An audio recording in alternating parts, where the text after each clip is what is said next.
Today on the show, we talk about how Sinnoh's champion is one of the greatest examples of what a Pokemon champion should be.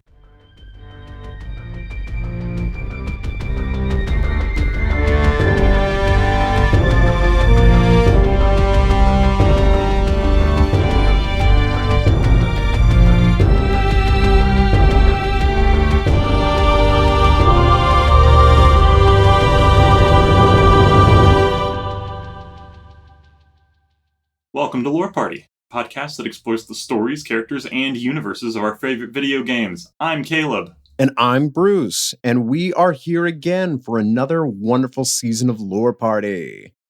Yes, and we are going to finally be going on. They've added a bunch of new ones since the last time we discussed about it. We're talking about the favorite character collection game, Overwatch. Wait. It's been a while, man. Let me check my notes. It's been quite some time since Caleb and I have had an episode together. You'll understand that Lawrence is not here, as he usually is for Pokemon episodes. We are kind of trying something new, and we got Caleb here, who's kind of part of, I guess what we'd say, our Pokemon team now. I am on the party. Yes, from the you've been BC. You've been added to the party. The Lore Party. All right. Yeah, so today we're going to be talking about Cynthia, who is the champion of the Sinnoh region. Yeah, so this was a really interesting thing you kind of talked about, because I never really thought about it. There's a lot of different Pokemon League champions, one for each region, sometimes more than one, depending on the story, but Cynthia is very iconic, even though she is like the fourth or fifth Pokemon League champion in the franchise. She just has this je ne sais quoi of her that really just keeps coming back. And I mean, there's a lot to her character and her role, and even just her like skill set and like Pokemon team that is just so timeless and attractive to the entire franchise as a whole. So I want to dissect this with you for sure. Yeah, definitely. And there's like I said, her popularity just in kind of the fandom and the community speaks for itself. I think on top of the fact that she keeps coming back and making appearances in games, like more so than most characters, especially more so than characters that weren't introduced in freaking like Red and Blue. Exactly. It's actually kind of weird that like I know some people who know of what Cynthia looks like, tall lady, heels, all black, kind of like pantsuit and blonde hair, but they've never played Diamond or Pearl. Like she's been in other games and it's just like, okay, she's it, Personally, I think what sets her apart the most, and I think a big part of the reason why she just has this weird like resonance that you don't generally get from a lot of Pokemon characters, is the general sense to which she feels like what the player characters or what a player character can become as their own personal story goes on. Absolutely. More so than a lot of the other champions, which we'll circle back and discuss for a reason, but just kind of a little bit of context of who she is, just for all three of the people in the world who decided to intentionally click on a Lore Party episode about Pokemon, but don't know who Cynthia is. She's the champion of the Sinnoh region, so she plays a large part in the story of those games, Diamond, Pearl, Platinum, and soon to be Brilliant Diamond and Shining Pearl. Yes, as this comes out near their release date, I think. And she's generally one of, if not the strongest character in the franchise. And it's crazy considering, like I said, her personal history is similar to the player's story in Pokemon games. So there's implications in the story that she started out with a Pokedex as an assistant to Professor Rowan, similar to what the player does in this game. And though it's intentionally vague about what her hometown is, her family and many of her connections are in, I actually don't know if I've ever heard this pronounced out loud. How is this town pronounced? Celestic Town? Celestic Town. There we go. I didn't watch the anime when it went to Cartoon Network. No, you're good. And even though it's most overt in Platinum, she's also one of the earliest champions in the series to take a direct role in facing and ultimately defeating the villain. Because especially at the time of Diamond and Pearl, this wasn't a normal thing for champions to do. They generally kind of took a backseat to the plot until you had to fight them, maybe making the occasional cameo. The role of like a champion is in every game, and it's more or less the final boss, with like secondary characteristics and motivations kind of based on each individual. You have one for almost each game, and they're supposed to be kind of the example of the best a Pokemon trainer can be, especially one representing that region. Cynthia represents the Sinnoh region, which is the first one to really talk about like, creationism and, space and time in a mythical sense in the Pokemon world, which was a huge step. And I think that she did a really good job of, Nintendo did a really good job of really representing that with Cynthia.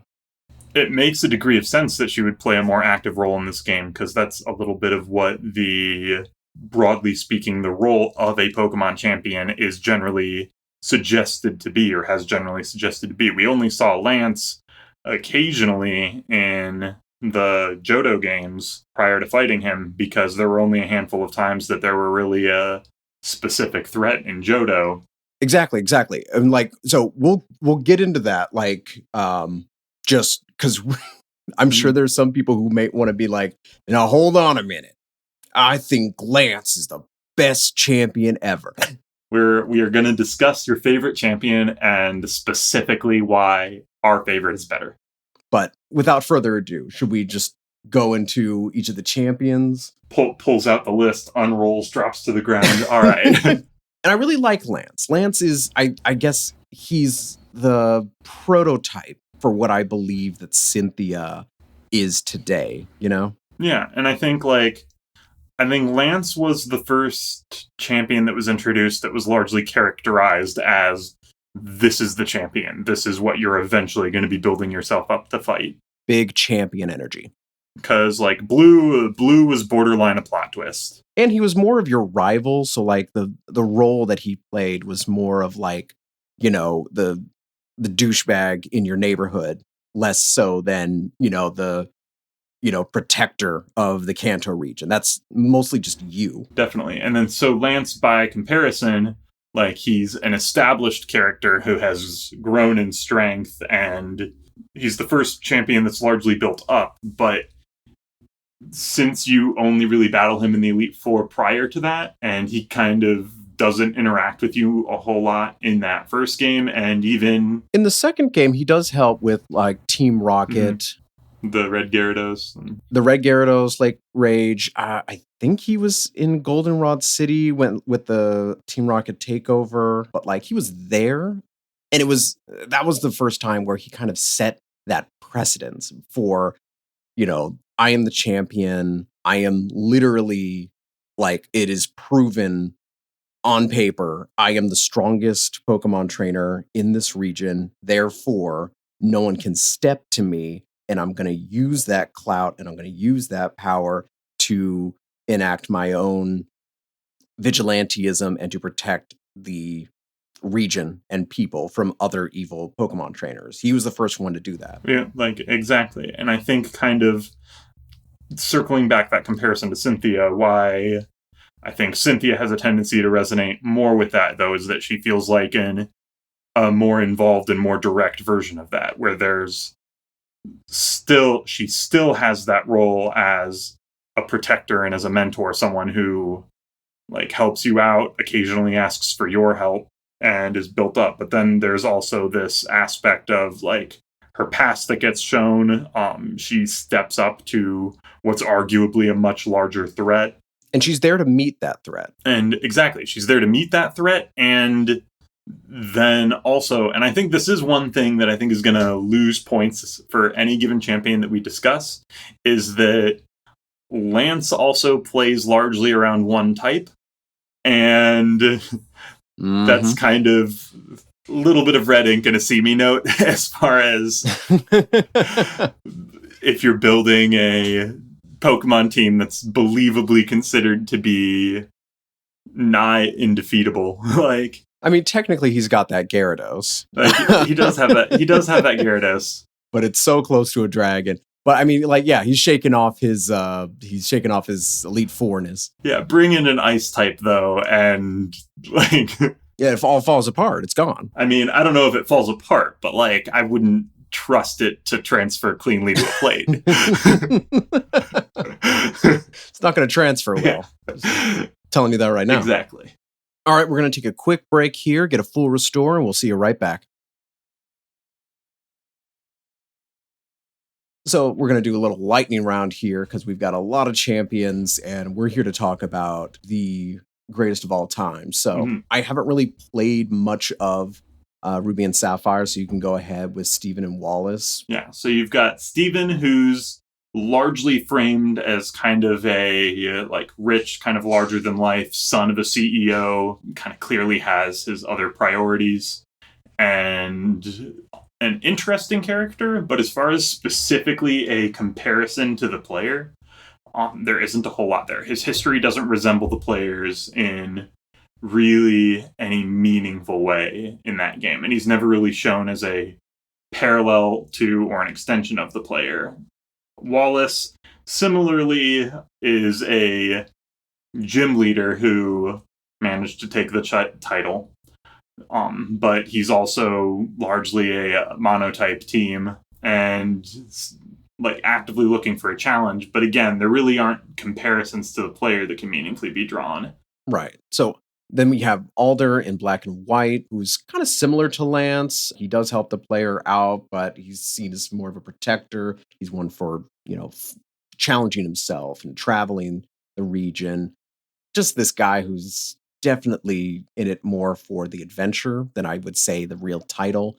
And Iris, who, I'm sorry, she is a little girl who is still she's coming from her gym leader background. Again, one type, and she's still growing. Yeah, and then you have Diantha in Kalos, where similarly to Steven, she's the champion, but she also is more of a movie star and has other passions going on, which obviously that's something there's plenty of precedent for in the Pokemon universe, with trainers and even gym leaders who also hold additional jobs. But it really goes to show, your priorities lie in a different place. You have a different, set of goals in mind that fall outside of being the champion. It also kind of takes away, again, from the comparison specifically to the player, because that's kind of what we're going with as far as, kind of what resonates with Cynthia. I think the closest to Cynthia, again, kind of going through the lightning round, is Leon, where he's arguably the only champion where the comparison to you is made largely overt, with you and Hop's rivalry intentionally pulling parallels to Leon and Sonia's. His whole gimmick is that he's more of a celebrity, sports star celebrity. He's got literally a cape with sponsorship stickers on it. He signs autographs. People crowd around him. Can I be honest? I hate Leon. I'm sorry. I fucking hate Leon. I think he's kind of a douche. I don't like his personality, and he's just, I feel like he's almost in it for the fame only. Yeah, we need to do a love him or hate him episode on Leon later. I would love to do that. And I think brief honorable mention also to Kukui, who's from Sun and Moon. Yeah, kind of the Alolan region champion, but not quite. And again, he's more the professor than any reflection of the player. And so I think right, he helps. Yeah. And so I think kind of going back to Cynthia's connection to the player, because this is the thing that we keep referencing and the thing that makes her stand out, is just the fact that she is, I would say, aside from maybe Alder, the most well-traveled of the champions, making appearances in games and regions more frequently than I think any other champion, but most other Pokemon characters in general. Yeah, and this is not like, in the battle tower or like surprise stuff like that. This is like literally she is almost like a secret boss in Heart Gold and Soul Silver, in Black and White, and I believe Black and White too. Sun and Moon, you can fight her there. Like she's everywhere. I'm actually surprised that you can't fight her in Sword and Shield, Yeah. but like she makes herself known. She is rough. It's actually, it reminds me of whenever like she shows up and you fight her and like it's just out of nowhere and she's got like these Pokemon that are in the level 70s to 80s. It's like Red, but with an actual personality. Like she's really tough. I think she's often considered one of the hardest bosses in the franchise. Yeah. And again, that parallel with Red is just like she's very much like the player character. Like she had her own story where she fought her own villain and worked with her own Pokemon professor, and she started on a very similar journey, much like the protagonist.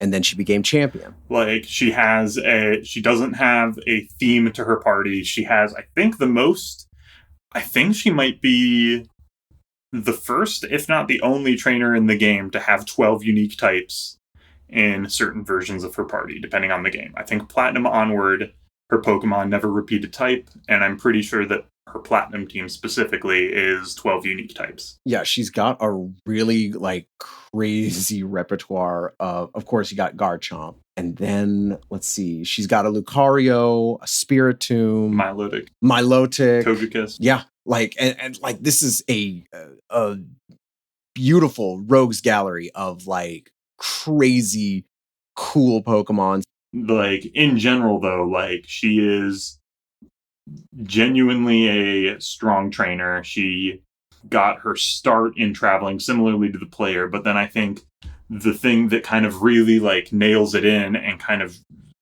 makes her feel like she is an extension of the player, or rather like an extension of what the player can become, is her connection to the mythology of the Sinnoh region, Pokemon mythology in general, and how that ties back into her role as a champion. Exactly. So like I think a lot of champions and a lot of just characters in the Pokemon games don't really have that kind of connection to the legendaries or mythical Pokemon. You, as the protagonist, have a very close connection, other than maybe like the evil organizations who are trying to harness it for the power of evil. There's not really evil and land development. It's very fascinating because you don't see that with Lance helping you look for the legendary dogs or Ho-Oh.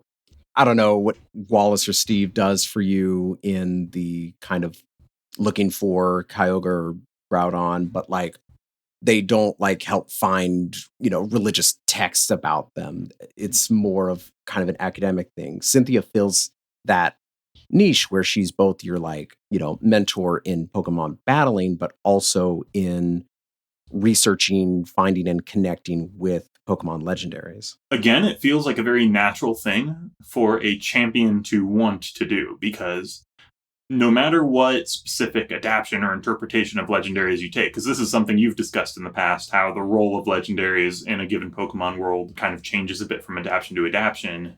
There's always a little bit of this odd suspension of disbelief, how it feels like it's only ever the player and maybe the professor and main villain who ever really have any meaningful interest in legendary Pokemon of a given game. They're generally treated like there aren't a whole lot of people who study them closely or find them fascinating, even when they're one of the deepest parts of the franchise's lore.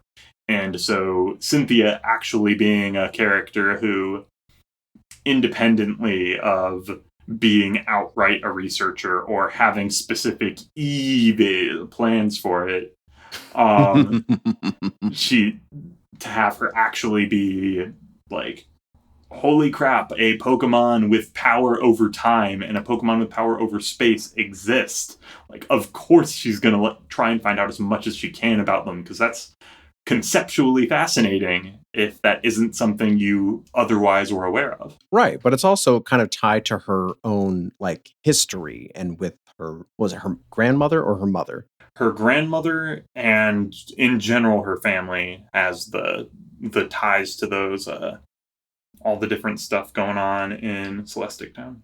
Right, so like she has that connection both kind of because of her lineage. Not to say that it's like her birthright, but she's got this very clear understanding since her childhood of these legendary Pokemon, and she feels a connection, which is another thing. Like, as a champion, she is a representative of the Sinnoh region. And I couldn't think of a better representative than someone who has truly grown up in one of the most culturally sensitive towns in the Sinnoh region, which talks about, Arceus and Dialga and Palkia. I mean, you don't hear Lance talking about, the craziness of the, legendary birds or the dogs, or Lugia, the guardian of the sea, or like, oh, I grew up in a, the town that, like Eurotech City, and I know where the Silver Tower is. Like, nothing like that. He doesn't have that same connection. I don't even know if Lance is from this region.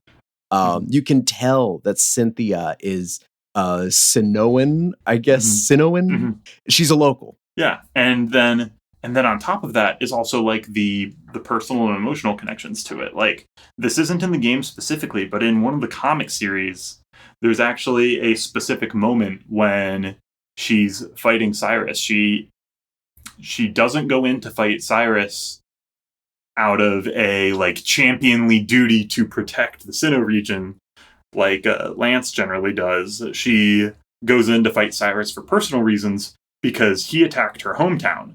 And so she's going in with a chip on her shoulder ready to start a fight because she's angry about it. And in the comics, she actually becomes like angry and upset enough that she makes mistakes that allow him to get away. And so a lot of the later part of that chapter of the story is her kind of trying to redeem herself for that, for the fact that her emotional attachment to her hometown, like, actually caused her to lose her cool. Her only weakness is that she cares too much about her wonderful home. Come on. That's beautiful. Her other weakness is that she gives you a Togepi egg, which, now that fairy type exists, is ultimately going to grow up into a hard counter to Garchomp. Well, I mean, she's still got Togekiss. That's true. She still has Togekiss. So she'll still... See, like, it's that variety. Yeah. She'll, like... Don't get me wrong. She'll still wreck the rest of your team. But, like... Yeah. You've got one person that can help against one of her larger threats. So, with all that being said, she's got so many things going for her. She's got a real connection to the protagonist. She's grown up in a similar way to how your journey has gone. She cares about her region and her town. She has a large investment in the legends and stories of the mythology of the Pokemon legendaries. She is their protector. She is their representative. She is everything. And as we've seen, as we kind of went through all the other champions, she truly does shine above the rest of these other champions who maybe have just a different career on the side, doing it for the wrong reasons, easily leave that title for some other reason, selfish or otherwise, or just not really connected to the land or region in which they presided over as champion. Cynthia checks all those right boxes. And I think that's why she is like such an iconic champion. With all of that about wraps it up. We hope you enjoyed this episode, and if you did, please take a second to rate and review us on Apple Podcasts. It really helps us grow the show. Be sure to connect with us on Instagram and Twitter at lore_party, and check out our YouTube page for bonus videos and highlights. Thank you for listening, and we'll catch you next time. Well, I mean, she is one of the many, along with every other aspect of Diamond and Pearl. She's a big part of why I'm excited to get back into Brilliant Diamond and Shining Pearl. Oh yeah, I totally want to battle her again. She's always so fun to battle. Like really, I like it's like fighting Red, you know. And you, that freaking theme anyway. But Oh, it goes hard. uh Look it up. Everyone, look it up when you get off of this. Like, finish this episode, of course, but like, look up Cynthia's battle theme. That is your new, like, commute to work song. But, like, don't get a ticket. Yeah, we're it's like, that's everyone's gonna get tickets. Like,